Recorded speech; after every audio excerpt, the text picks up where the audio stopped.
You are about to witness history in the making.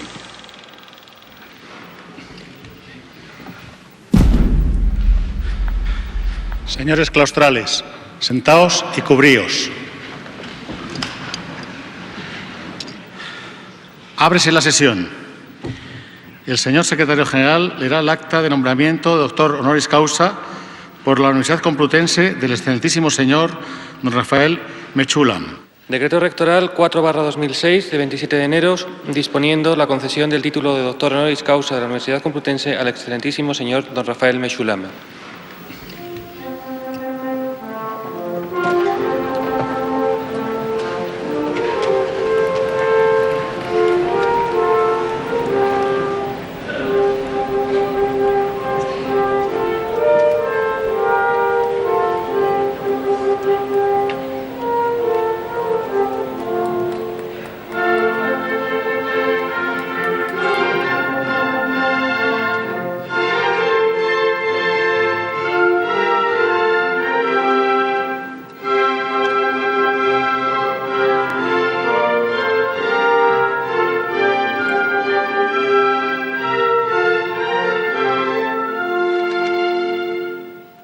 Why did you agree to let me make this documentary about you?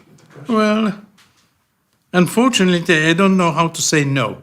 And when a friend asks me, I normally will say yes. But in this case, I would also like to probably push ahead and tell people, here we have a group of compounds, an endogenous system of major importance. It is not being used as much as it should be in the clinic.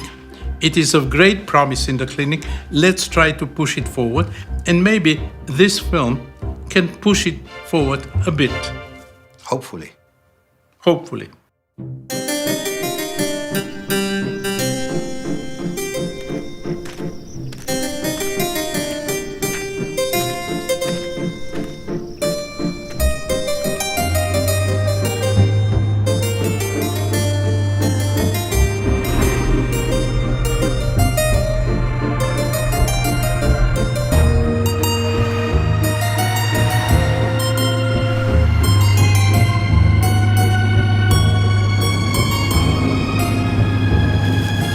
So this is your daily way to work for the last, how many years? 40 years, 45 years. I moved from Rehovot to Jerusalem in 1966, a year before the war. And I've been here ever since.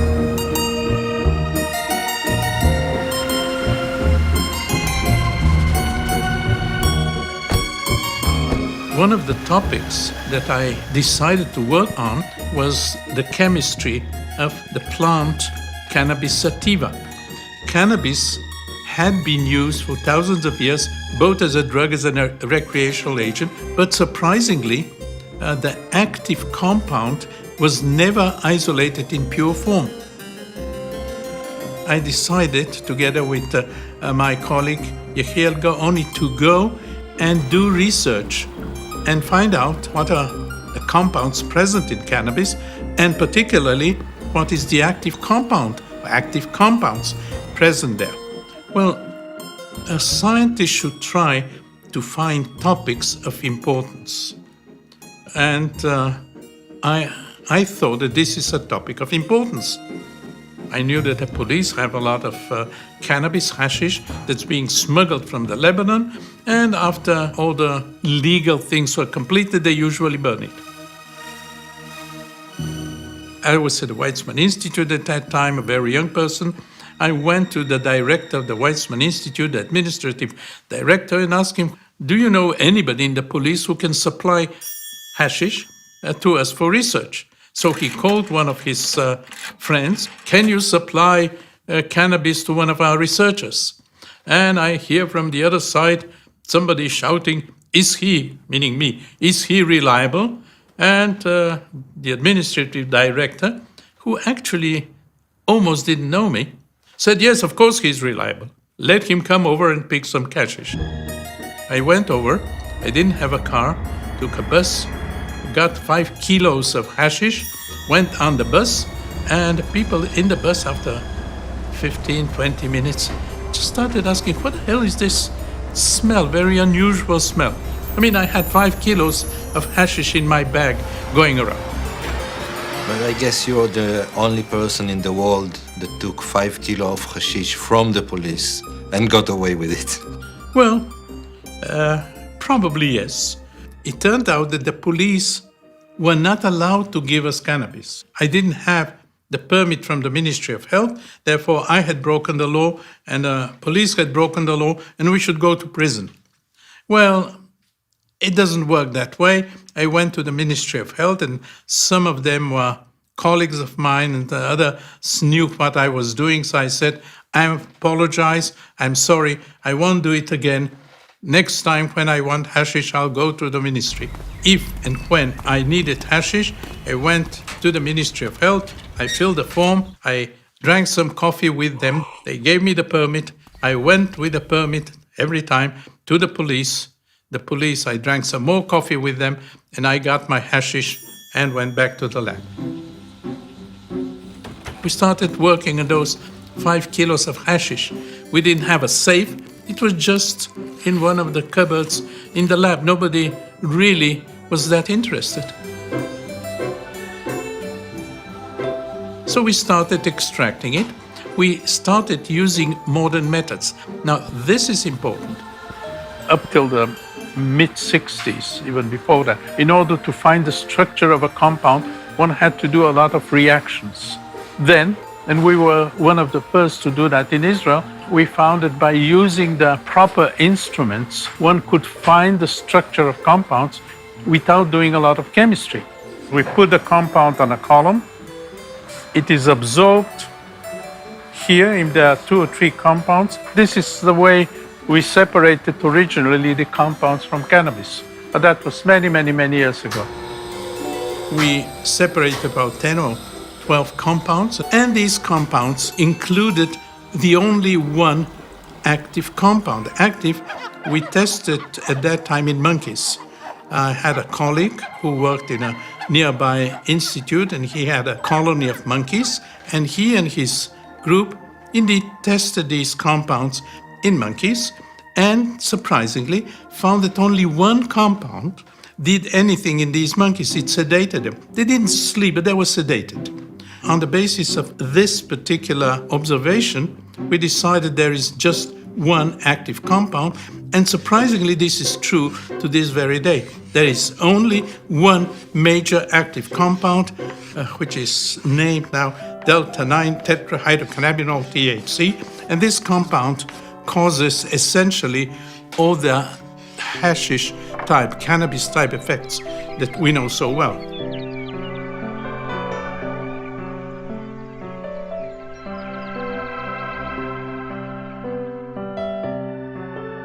We wanted to see whether this compound, which acts on monkeys, acts also on humans. So we did a small experiment. There's a wonderful story. It was many years ago about the cake, the special cake that Dalia made. Well, that was the real testing of THC. We had a few of our friends take 10 milligrams of pure THC on a piece of cake that my wife prepared, and 5 took only the cake without the THC, and we compared the effects. None of us had ever used cannabis before. As a matter of fact, very few people had used cannabis at that time in Israel. All those that took the THC were affected, but surprisingly, they were affected differently. Some said, well, we just feel kind of strange in a different world. We want to sit back and enjoy it. Another one said, nothing happens, but he didn't stop talking all the time. A third one said, well, nothing happens, but every 15, 20 seconds, he will burst out laughing. These effects are well known today. People are differently affected. In one case, however, one of the participants got into an anxiety state. She felt, I believe, that her psychological guards, if you wish, were breaking down, and all of a sudden she was open to everybody. So she really got into an anxiety state. In some cases, we definitely see anxiety attacks. Most do not. Most just feel kind of a little bit disoriented, maybe a little bit sedated, maybe a little bit open to discussion and socially open to whatever is being discussed. You remember what kind of cake it was? Well, it was a very tasty cake. But if you want any details, I can ask my wife the exact details. Well, I'm married to Dalia. We've married for a few years, about 60 years now, almost. Can we go back to the time that you met? We were friends in the army, and then a couple of years later we got married. As a matter of fact, we got married while I was still in the army. We lived in Tel Aviv, and I worked in Rehovot, and then 1966 we moved to Jerusalem, and we've been here ever since. Boker tov. שלחתי. תודה. In this particular apartment ever since. שלום, בוקר טוב. מה שלומך? סביר, סביר. אמנם מה אפשר לצפות מיום שמתחיל בזה שצריך לקום? I'm lazy and I forget things, and Dalia, I feel that Dalia has to be next to me if I want to survive on a trip.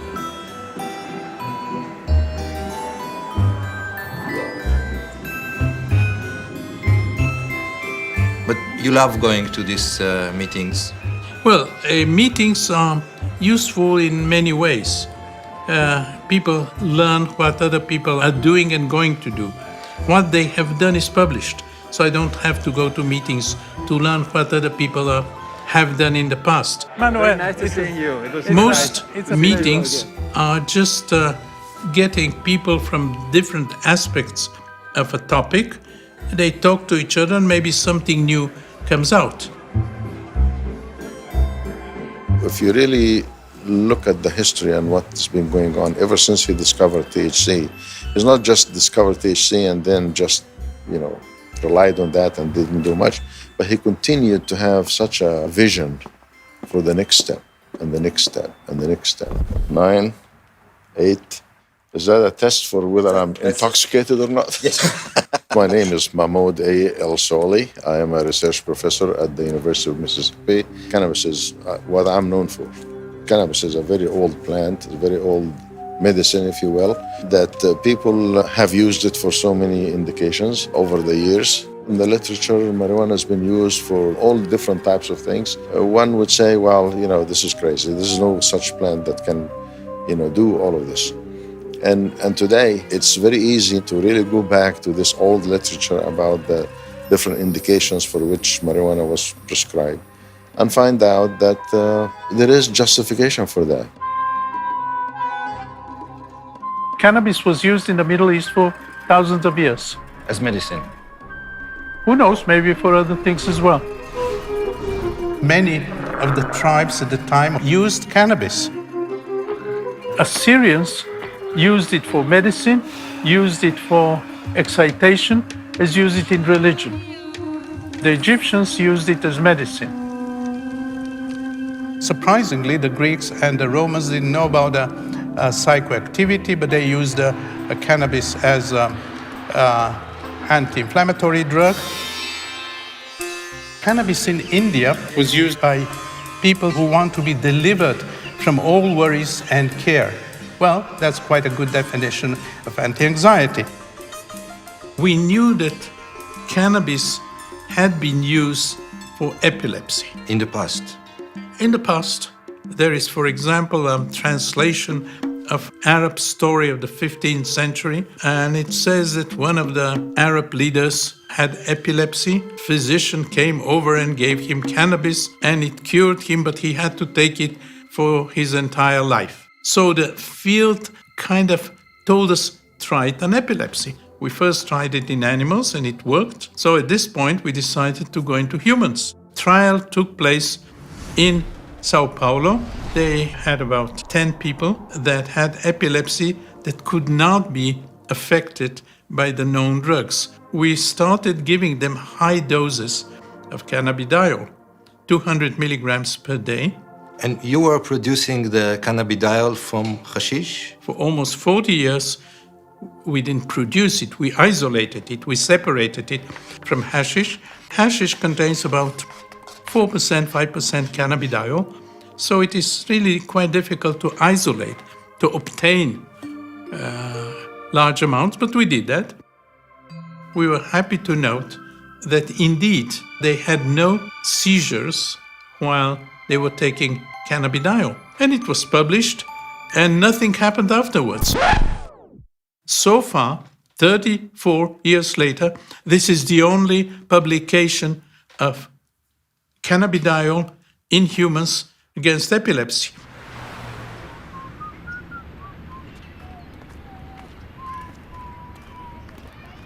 When one starts research, one never knows how it ends.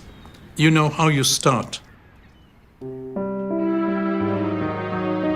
I was born in Bulgaria, and I was a child during the war, though I was very well aware of what's going on. My father, before the war, he was a physician, and he was head of the Jewish hospital in Sofia, in addition to his private practice. When the anti-Jewish laws were put into effect, and there were very severe anti-Jewish laws, he decided that maybe, just maybe, going to one of the small villages which badly needed doctors, he and his family will be in a safer place than staying in Sofia, where the laws were obvious all the time. He was appointed as a village doctor in 1942, I believe it was, and for about 2 or 3 years we spent moving from village to village, and he was the village doctor in many of these places. And I didn't feel so bad at that time. In the village, the doctor was considered an important person, and so we were treated very well, and there was no anti-Semitism, and we had no major problems. But at some point, somebody decided that my father should be taken to a concentration camp, and he was taken to a concentration camp, and the concentration camp burned. And my father was the only doctor on the spot, not that he could do much, because he had no drugs, nothing to help them, but he helped them to a certain extent. Then he was shortly thereafter released. Luckily, the Bulgarian Jews were not killed. The conditions were bad enough, but Bulgarian Jews were not killed. My uncle saved them. How? There was in the Ministry of Interior in Bulgaria, they were planning to send all the Jews to Poland, to the extermination camps. So the leaders of the Jewish community said, look, we have to know in advance what they're planning. My uncle was a young man, very representative, really everybody loved him. They say, you find one of the secretaries and become her lover, and she'll tell you everything. And that's what happened. So I have to write that sometime with a greater detail. So he knew, the community leaders knew exactly what was being planned several weeks in advance or even a month in advance. So they then tried to prevent it by talking to people in the parliament and so on. And the people in the parliament said, that's against the constitution and so on. How the hell did you know that they were going to do it? Oh, we just heard about it. After the war in 1948, 1949, most Bulgarian Jews came to Israel. We came 1949. I worked for a limited period of time as a land surveyor, and later I went into the army, spent a couple of years in the army doing research, as a matter of fact, research on insecticides, and I took my PhD degree on a topic, natural products related to biological problems. I did the same when I went to the Rockefeller Institute. When I came back, and I got a position at the Weizmann Institute, I was looking for problems that are in that field, namely chemistry problems related to biological problems. But why cannabis? You see, doing research in a small country with a very limited budget, my philosophy was that one should try to find out topics that are not being pursued by the major groups throughout the world. We cannot compete with them. It's obvious that we should try to find, by studying the literature, by thinking about important projects, we should follow research pathways that were not being followed by major groups. Nobody was working on cannabinoid chemistry. So we thought at that time that this is a project worth following. In 1986, in the introduction to cannabinoids as therapeutic agents, after summarizing the knowledge about the historical use of cannabis, you leave us with a question. Are we missing something? What is that thing? We knew a lot about the plant cannabinoids. They had been evaluated in the test tube. They had been evaluated in animals, to a certain extent in human patients, but nothing was known at that time about the mechanism.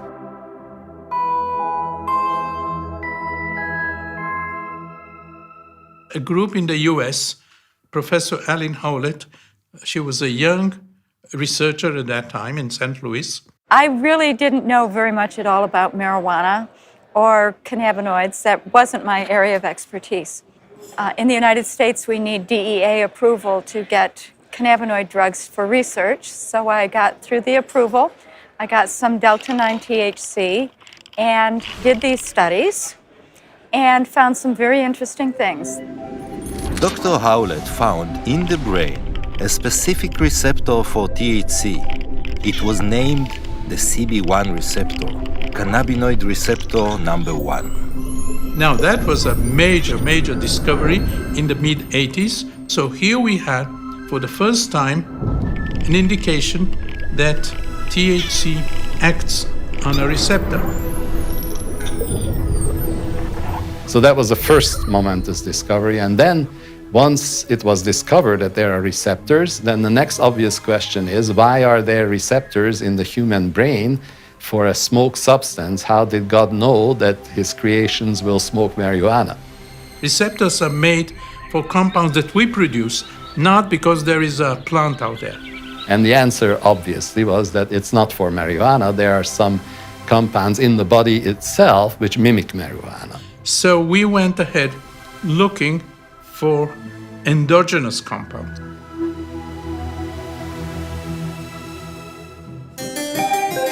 In my lab, there were 3 collaborators who contributed a lot in this research. My name exactly is Lumír Ondřej Hanuš. I went for socialism in Czechoslovakia. Professor Mechoulam invited me. I'm here already 23 years. 23? I came just for 1 year and it's a little bit extended. 1 year, it was not enough for research. We already had here postdoc Bill Devane, Dr. Bill Devane. In the States, I go by Bill.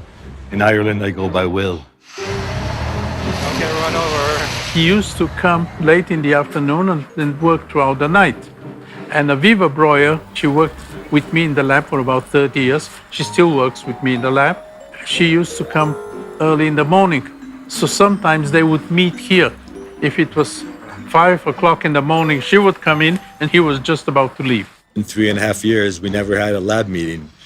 Looking for the endogenous cannabinoid, a lot of brains were involved, not only brains of the researchers. Well, we initially worked on brains of pigs. It is generally accepted that the organs of pigs and the organs of humans are somewhat closely related. And probably pigs and humans are also somehow closely related. Well, I'm not sure that the pigs will be very happy to be related to humans, but that's something else. So we wanted to work on pig brains. And the pig brains are not so easy to get in Jerusalem. It's not kosher. I took my car, Bill and I went to Tel Aviv, bought a few kilos of pig brain. The butcher thought that we are having a party. We were going to do something with it, cook the brain. Each time when we came to buy it again, so price was higher. At the end, it was very expensive. I got the brain and just made some fractions and put it over a sand column and separated a few fractions and tested them for how they bound to the receptor. And I thought, oh, it won't take long, you know. I came just for 1 year, but after 1 year, with Bill, still we didn't have pure compound. So we asked Professor Mechoulam to extend. Shalom. A few other labs were already looking for compounds. He thought we might be scooped by some other lab. But we told him, just try it with us. We are very close.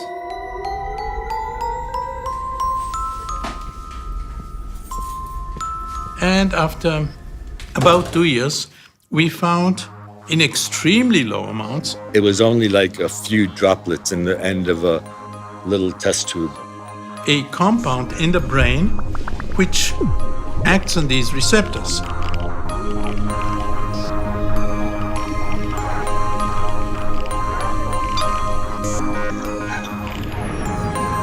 And of course, as with every important discovery, no single lab usually has all the expertise. So Rafi was such a well-known figure in the field that he was able to put together a team of outstanding colleagues, including Roger Pertwee. I'm professor of neuropharmacology at the University of Aberdeen. Considered one of the top experts in cannabinoid receptor research. But they then needed to see whether it behaved like we expect a cannabinoid to behave. So we just developed a new assay for doing that. So they sent me some anandamide, and we were able to show in our laboratory that it did behave like we would expect a cannabinoid receptor agonist to behave. We've had other collaborations since then, but that was very much the most exciting one. We hadn't figured out the name of it yet, though. The chemical name is arachidonoyl ethanolamine. We could have left it at that. We thought that maybe it has to do with mood, emotions, things of that sort, and therefore we thought, well, if it causes some kind of changes in emotion, maybe it causes happiness. If you smoke marijuana, it gives you a certain bliss. So the natural compound also is responsible for that same type of a bliss, an internal bliss that you have, you know.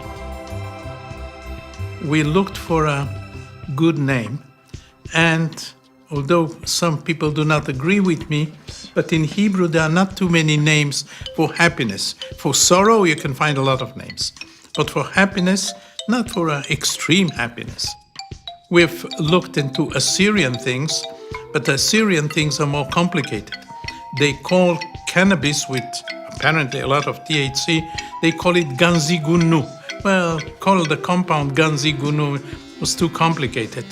So we decided we'll go to something else. I remember actually discussing the naming of this. I think it was Bill Devane who came up with the name.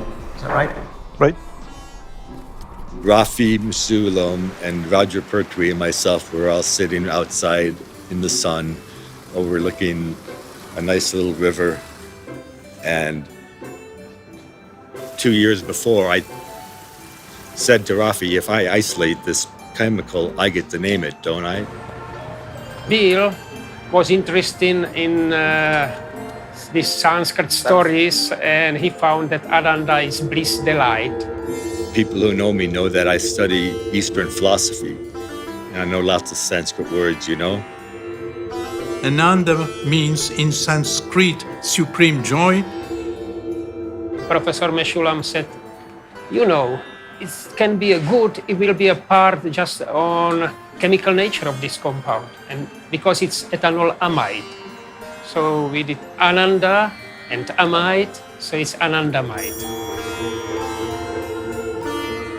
Even in the print form of a dictionary, the Collins Unabridged English Dictionary, and I bought one for my sister and gave it to her, and it's in the dictionary. Anandamide.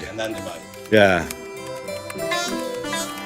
They made this discovery and published in this landmark paper, and its importance is illustrated very well by the fact that it's one of the very few papers in the biomedical literature that has been cited over 2,000 times since its publication. They even don't cite it anymore because it's considered such a well-known thing, an obvious thing, that they don't even cite our work anymore. They mention anandamide does A and B and C. It turned out that there is a whole system in the body which is involved around anandamide, and this in many respects parallels important systems that the body relies upon them. And this system is called now the endocannabinoid system, and a huge number of researchers are involved in investigating this system from many aspects. I'm a full professor of biochemistry. The basis of my work was to understand how the nervous system works. I usually go by Dr. Mary Abu. The CB2 receptor is we're trying to discover how the world works, or in our case, how cannabinoids work and how the brain works. Are there additional receptors? We know CB1, CB2 are receptors. Again, you see a difference between the oral administration versus the smoked form, which is a very similar. In this model, we found that activation of CB2 was effective. A compound which we haven't managed to isolate yet, but we strongly believe exists. The endocannabinoid system is complex, it's very challenging. If the animal, during the time-out period, is still pressing the lever, is because he has lost the control. It's just perhaps not easy to describe, actually, how... You know the beginning?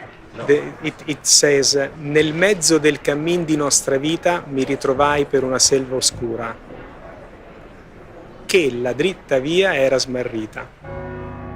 How all of a sudden the poet found himself in a strange place, a black forest. Selva oscura is a black forest, and he was lost. But thanks to another poet, that is Virgilio, a famous Roman poet, he found a guide through the hell to the paradise then.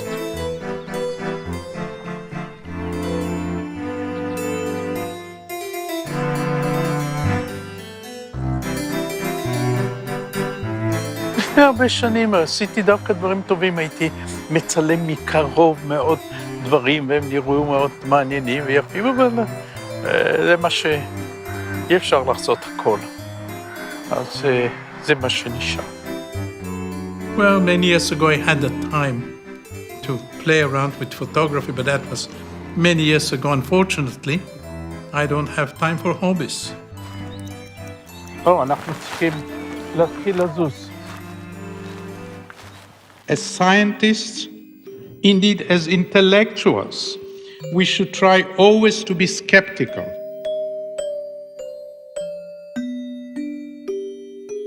So in 1995, you had an idea of testing THC on children. It has been known for many years that cannabis can lower the effects of anti-cancer drugs. Anti-cancer drugs, many of them, cause terrible side effects. And in children, unfortunately, children get cancer as well. Children vomit and want to vomit, have nausea. They're really in a bad shape. And they cry all the time, and their parents are in a bad shape. Luckily, most of their children can be cured of the cancer, but the treatment is absolutely difficult. We wanted to do a clinical trial in children. We did that with Professor Aya Avramov. She was head of the Department of Pediatric Oncology in one of the Jerusalem hospitals. And we did a major study with THC given in oily drops under the tongue of children. Obviously, children cannot smoke. We had children that were not even 1 year old. We dropped, or she dropped, THC in oil, in olive oil, under the tongue 2 or 3 times a day, small doses, during the anti-cancer treatment. At the beginning, we wanted to do a double-blind study. Some of the children got the THC, some other children got only the olive oil. After a week, she told me, I'm not going ahead with that. I know exactly who is getting the THC. I know exactly who is not getting it. There was a complete separation. Those that didn't get it continued to vomit. So she went ahead doing an open study, and she gave THC, pure THC, under the tongue about 400 times, which means that those that were involved in the experiment got it every time they were treated with whatever they were being treated. And at the end, we saw that we had complete block of vomiting, complete block of nausea by small amount of THC, which did not cause any psychoactivity, nothing. So here we had a complete therapeutic effect. And we published that, and again, essentially nothing happened. Finito, that was it. It's still not being used in children. And you think it's a good idea to use it for children? Well, I believe it's an excellent idea because we help those children that suffer. But I have no influence on oncologists.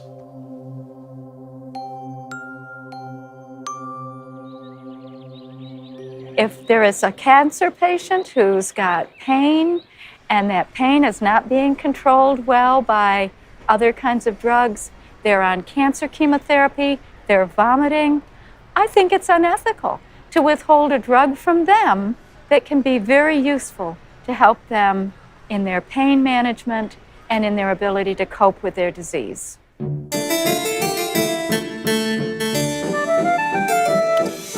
In about 1999, he came up with a concept with Dr. Ben Shabbat of the entourage effect, the idea that there were many compounds, endogenous cannabinoids, some seemingly inactive on their own, but together they make this beautiful music.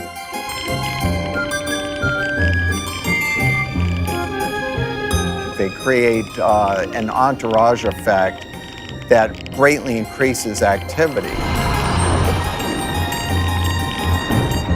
Rafi basically spoke to me about this entourage idea, and he made a very nice comparison, you know, like politicians, if they go alone to places, nobody pays them any importance. If they go accompanied by perhaps less active components, just the fact that the politician or the minister or the president is accompanied by many people makes it more important. So this is the entourage effect. I feel that the same applies to the components of the cannabis plant itself. And so many of these are what are called minor cannabinoids, contribute to an overall effect that you cannot produce with a single molecule. This has been a key concept in what the work I've tried to do under his influence. I was convinced that one should only test pure compounds with one target, whereas it's the combination sometimes of the compounds that can do the trick.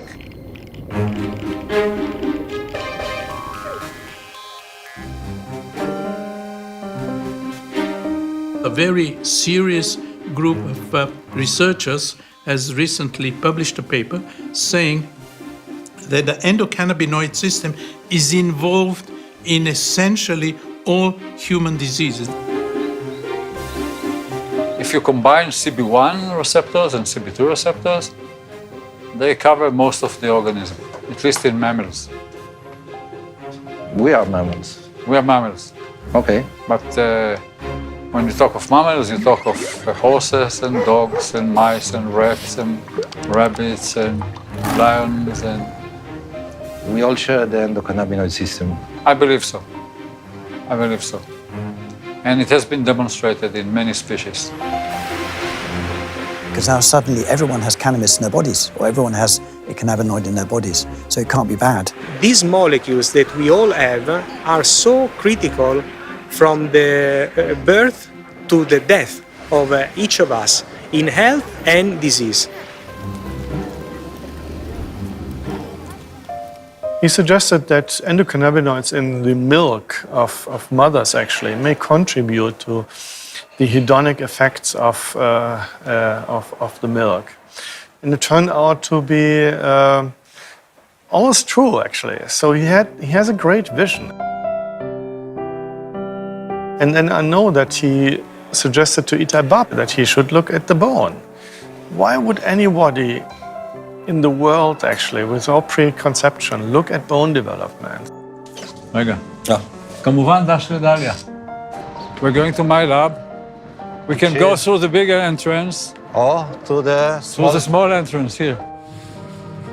My name is Professor Itai Bab. I am the director of the Bone Laboratory at the Hebrew University of Jerusalem. We're going to see now the cannabinoids in bones? Yes. Okay. So you do have a laboratory here. You've been here. We have discovered the skeletal endocannabinoid system. These are osteoclast cultures. Osteoclasts are cells that break down bone. Okay. So she's analyzing the effect of cannabinoids on the number of osteoclasts. This is the growth engine, which is similar in mice and humans. You see here the brown cells, these are CB1 receptors, these are C receptors in the engine. We've got a lot of research now going on because now we know there are CB1 and CB2 receptors in those kinds of cells that either help degrade the bone or help rebuild the bone. In this day and age, people are living, women beyond menopause, men well into old age, and we're going to have to think about how to preserve those bones so they can last another 40 years after menopause. When a woman becomes pregnant, basically the body should get rid of the embryo because the embryo, to a certain extent, 50%, comes from a different organism from the father. The body doesn't do that. We don't know why the body doesn't do that. It's kind of a lowering of the immune system, certainly around the embryo. And it seems, it's quite possible, that the endocannabinoid system, in a wide sense of meaning, may be involved in prevention of this kind of immune effect, which is the basis of our life. I mean, obviously, if the embryo is kicked out, there's going to be no life on this planet.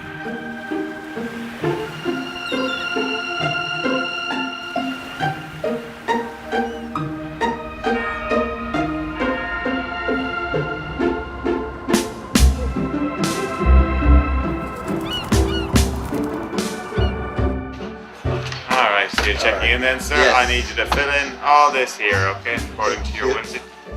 Thank you. You're most welcome. And where are you from, sir? Israel. Israel, oh. Well, that's very cool. That's cool. You know why? Why? Because the first guy to discover tetrahydrocannabinol is actually an Israeli man. Thank you very much. You're welcome. Okay, thank you. Shalom. תוכל לחתום לנו למזכרת? הנה, אפילו הבנות רואות שאתה מתחיל להיות סלב כבר. You are named as the grandfather of cannabis research or cannabis Well, I'm a research. grandfather of 7 grandchildren, and I'm very happy with them. So you're not accepting the title, the grandfather of cannabis research. We started research when essentially nobody was doing research. So if this is the grandfather, okay, so I'm a grandfather.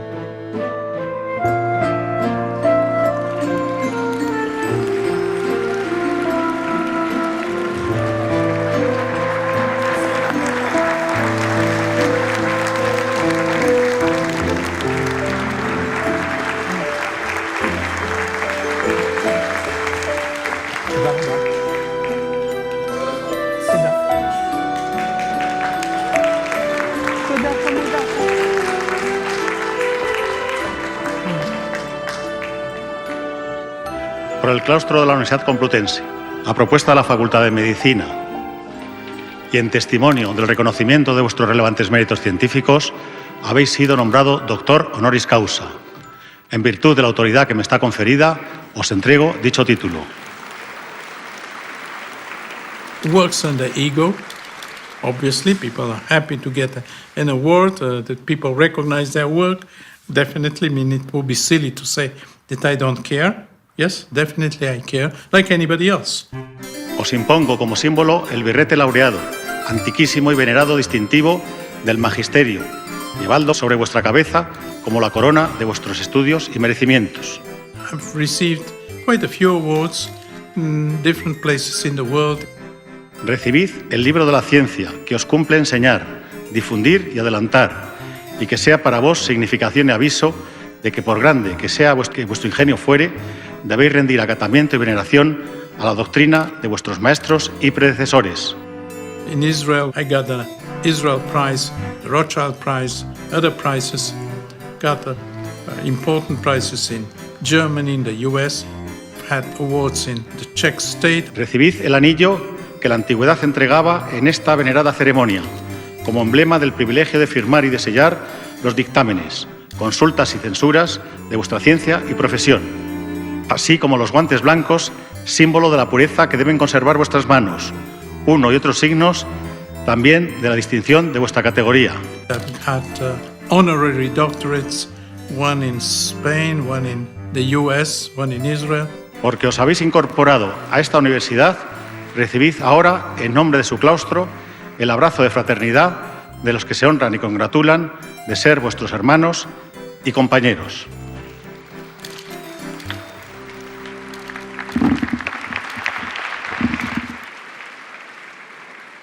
The National Institute of Health gave me an award recently. In 1962, I had asked for a grant from NIH. But NIH wrote me back, well, the topic you're interested in, namely the constituents of cannabis sativa, is not a relevant topic for the US. It's not used in the US. When you have something more relevant, ask us for a grant. So a year later, I got a phone call from one of the main pharmacologists of the National Institute of Mental Health, said he's interested in cannabis. So all of a sudden they had a change of mind. So I asked them, what happened? Well, apparently somebody high up, an important person, maybe a senator, had called NIH and asked, what does cannabis do? It seems that his son had been caught smoking pot. What? Yes, it's the truth, Father. And I'm pretty ashamed of it. And he wanted to know whether the marijuana destroys his mind. Now, they didn't know anything about marijuana, and the only thing that they actually knew was that a young person from the Middle East had asked for a grant and was working on it. So pharmacologists came over and asked me, are you still working? And said, yes, we had just identified the active compound and we had a large amount of the active stuff there. We had about 10 grams of THC. So he said, please give us the 10 grams and we'll do a lot of pharmacology in the US. So he got the world supply of THC. Nobody had THC at that time. Got the world supply of THC, took it to the US. Actually, he probably smuggled it because I don't think that he had a license so he could take it to the US. But then, of course, nobody was looking for THC. It was not a known compound. So he took it to NIH.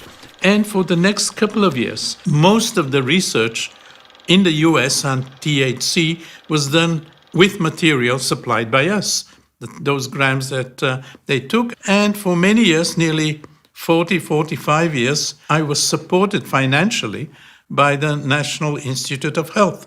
And they never interfered with my research.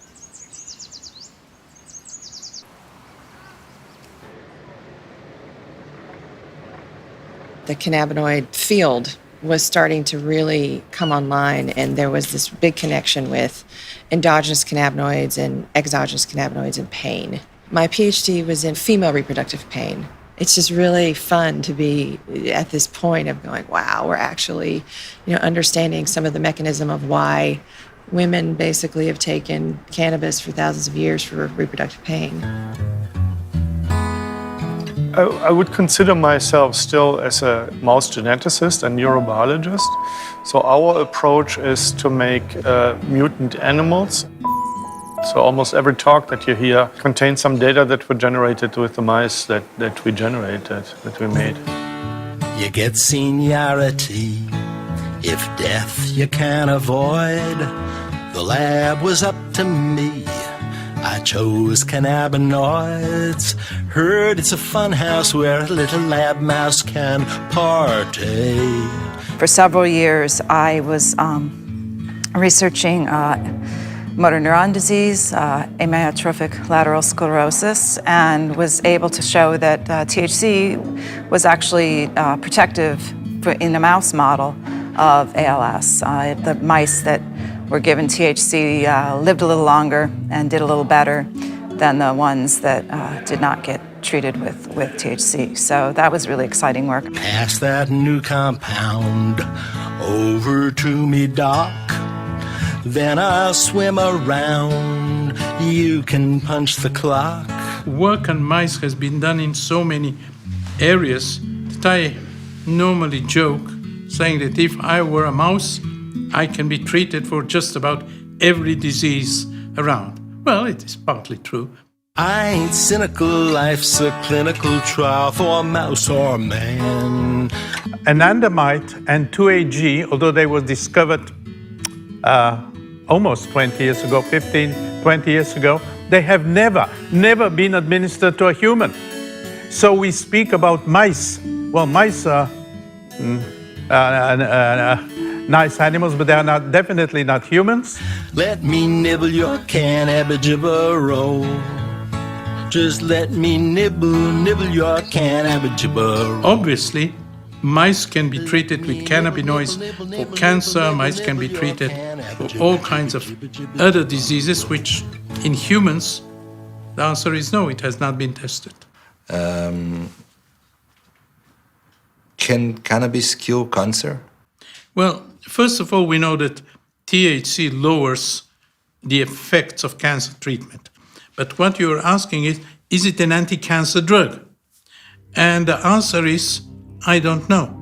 And the reason for that is silly. It has been tested in the test tube.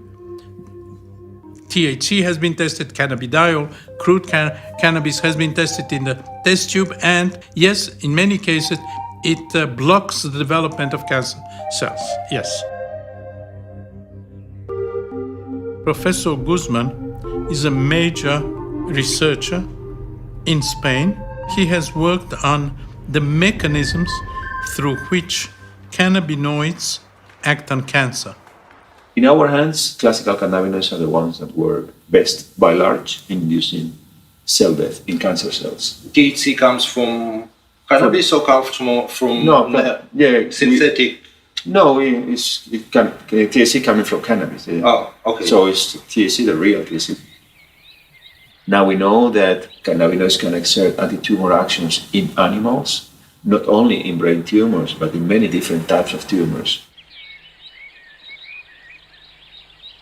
We know that cannabinoids act not only by inducing cell death through that specific mechanism called apoptosis, but we know that cannabinoids can tackle other processes of cancer cell growth, such as angiogenesis, metastasis, cell cycle, etc.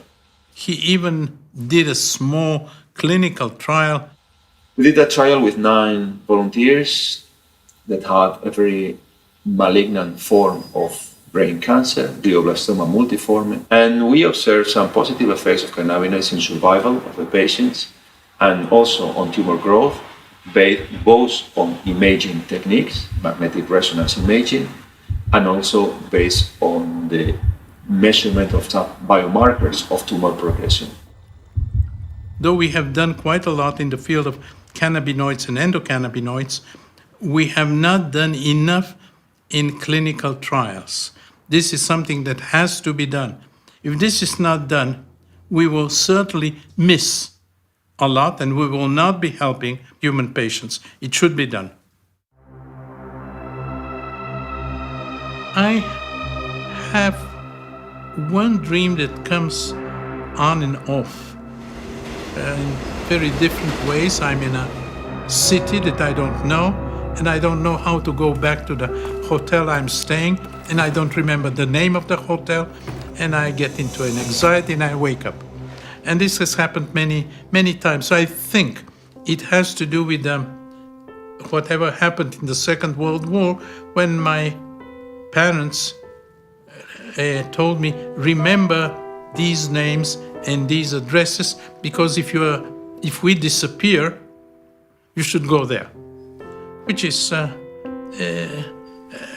well, not very pleasant, which is quite a shock, probably to a child.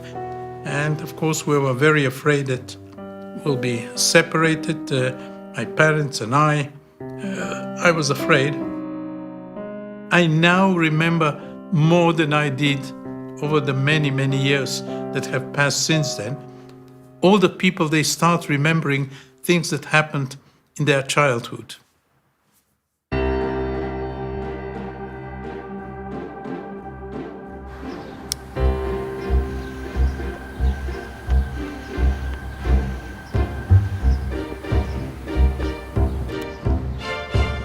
At one point, somebody decided that it is worthwhile testing cannabis with relatively high doses of THC, I believe, in people that are Alzheimer or Alzheimer-like patients.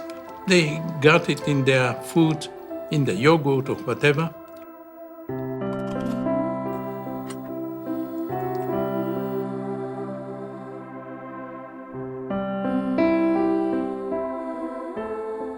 Some of them, I believe, not all of them, but some of them were in a better shape. Some of them started speaking, their eyes became brighter. In one case, an ex-writer started writing again. In another case, a woman said, I feel fine, and went home. So it seems to be helping the symptoms of Alzheimer or senility.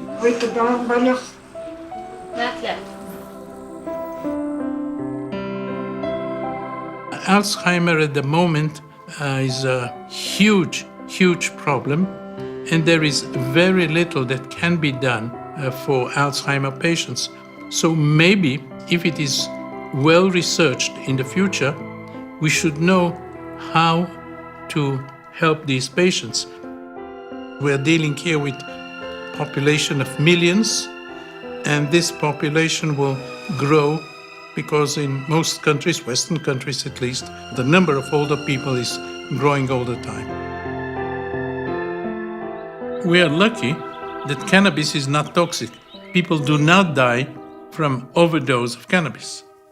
Most appropriately for a cannabinoid meeting, we're ending on a high, really, in the form of a talk by Raphael Mechoulam, who's of course the father of modern cannabinoid research, no doubt about that.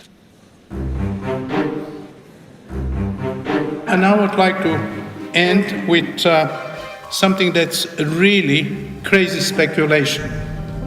Each one of us has a different personality, and we have no idea why.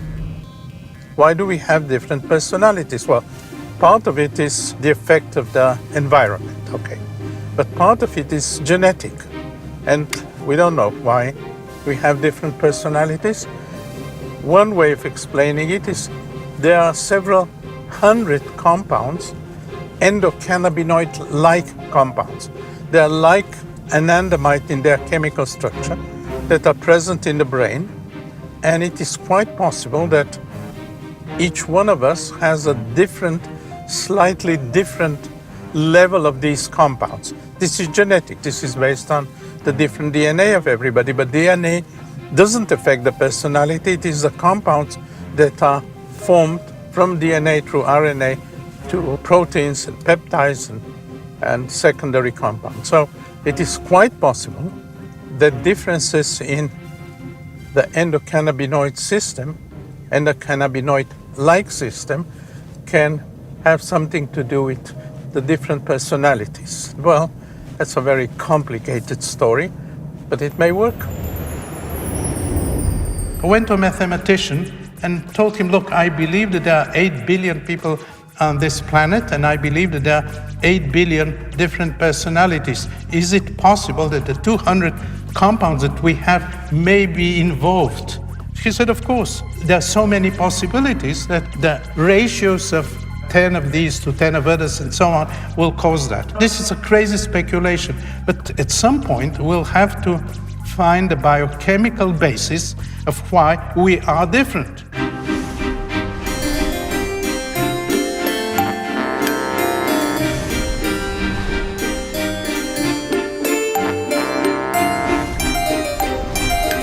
Many years ago, when I had an administrative position in my university, I was rector, I was told never give an after-dinner speech before the dinner. And I sincerely apologize for doing so now. He used to get the hash from the police, and we used to chop it up in the lab. It's 555 nanometers, and it's the healthiest for your eyes. This is from cannabis. If you are in the nature green, it's the healthier. Yes. It's 555 nanometers. Popular media is very powerful and very convincing. We should try to go to the basis of these media presentations and be convinced that the facts support the conclusions. This is true for every sphere of life and certainly for every scientific area. And I want to thank many of my collaborators. We've drank coffee many, many times. I believe that the next paper will be drinking coffee as a scientific method, and we. So if Viagra can get the Nobel Prize, why not pot?